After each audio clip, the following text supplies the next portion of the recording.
Hey everybody, this is TotalGamerJunkie. I want to welcome you all back to my channel. So in this video, I want to discuss Max's powers, how we can use them in the game, and ways I think that the game could use them aside from the main one, which is switching between realities. Because we know in Life is Strange 1, Max has the power not only to rewind time, but we know that she can freeze time and travel back in time through photos.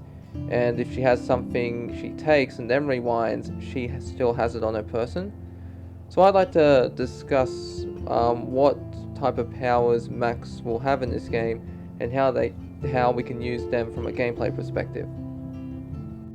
Let's discuss the most obvious one, which is her ability to switch between two timelines. Now, in order to solve this murder, Max has to switch between two timelines, and she gathers evidence from both. So if she can figure out who killed Sophie in her timeline, then she can save Sophie in this alternate timeline, and I presume maybe she'll stay in that timeline, but we don't know what the endings are or how these two timelines will affect each other and what disaster it could bring. Who knows, maybe the ocean could swallow up Caldon University, maybe meteors will smash into the university. I don't know, we'll have to wait and see. Now, the developers have said that when you're in one timeline, if you can't access an area, you can switch over to another timeline and get into the area that way. So for example, a door is shut or a window is locked in another timeline, they'll be open. If you remember in episode 3 of Life is Strange, to get into Principal Wells' office, you have to blow up the door, then go into his office, rewind time, and then open it for Chloe. And what's interesting about this game is I quite like this choice they did, is that these aren't new powers, it's just Max's power has evolved. So with this new power, instead of Max having to blow up Wells' door to get into his office, rewind, and then open it for Chloe, she could just switch to a timeline where it's unlocked and go in there. And it's just like with items too. We know that whenever Max collects an item and rewinds time, she'll have it on her person. In this, I believe that whenever Max grabs something in one timeline, switches to the other timeline, she'll have it on her person.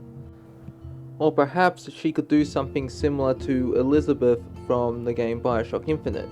Now, Elizabeth has the power to open tears into the fabric of reality, and she can bring stuff in from different universes such as ammo, health kits, and I think that it'd be interesting if Max could also do this. We see here in the screenshot, on the left, Lucas is sitting at a table with his briefcase, and then when Max lowers her hand, we can see that Lucas's briefcase is just there on the table, and he's not there.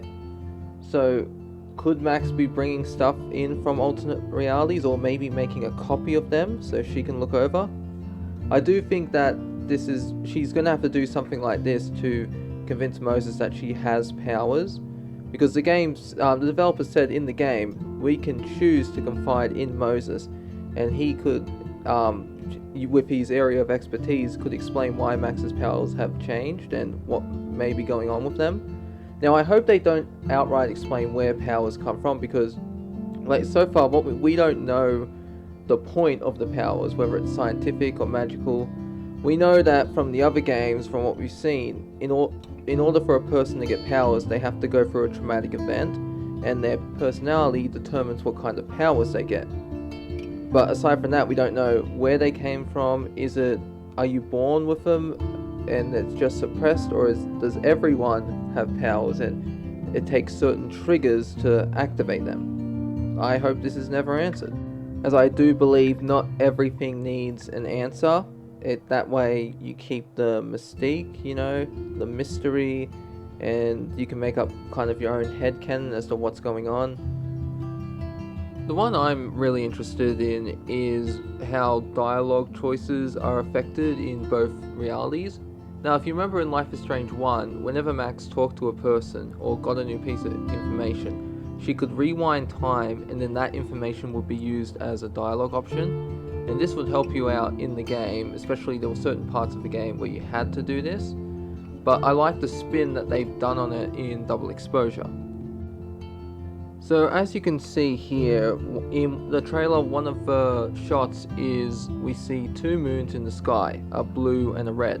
And these are actually the dialogue symbols we see with Max when she's with Sophie.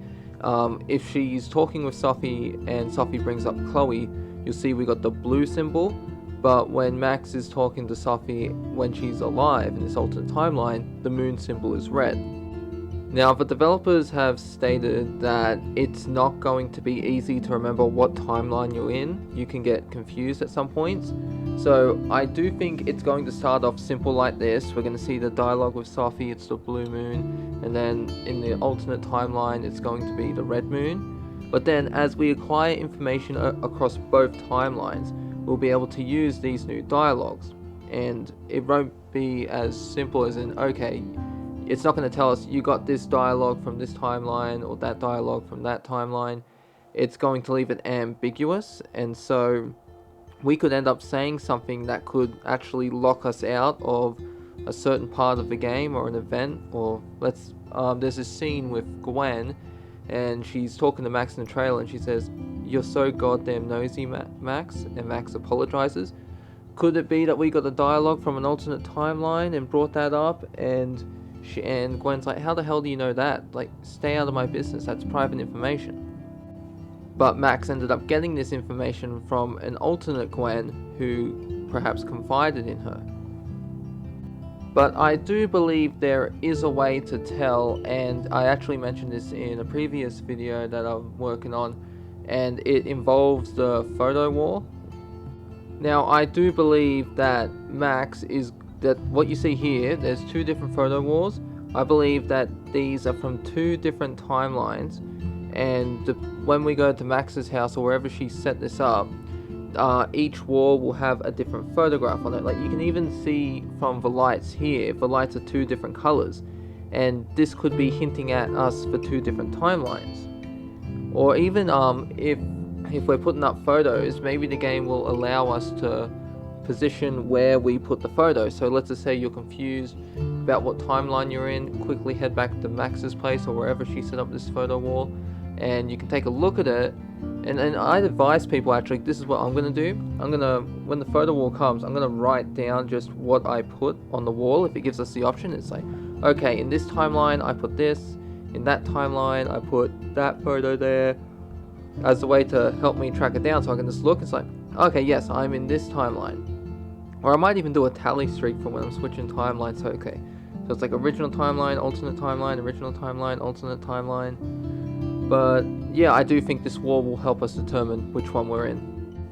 Well, that's really the end of this video. There is more stuff I could cover with her powers, but one of the things I like what Life is Strange does is it keeps powers realistic, because even though Max, let's face it, out of all the characters, she's clearly the most OP of them all, that doesn't mean she's a god. She can't do everything. She has limitations, and that's what I quite enjoy about what they've done with her powers, and especially the powers with other characters across the series.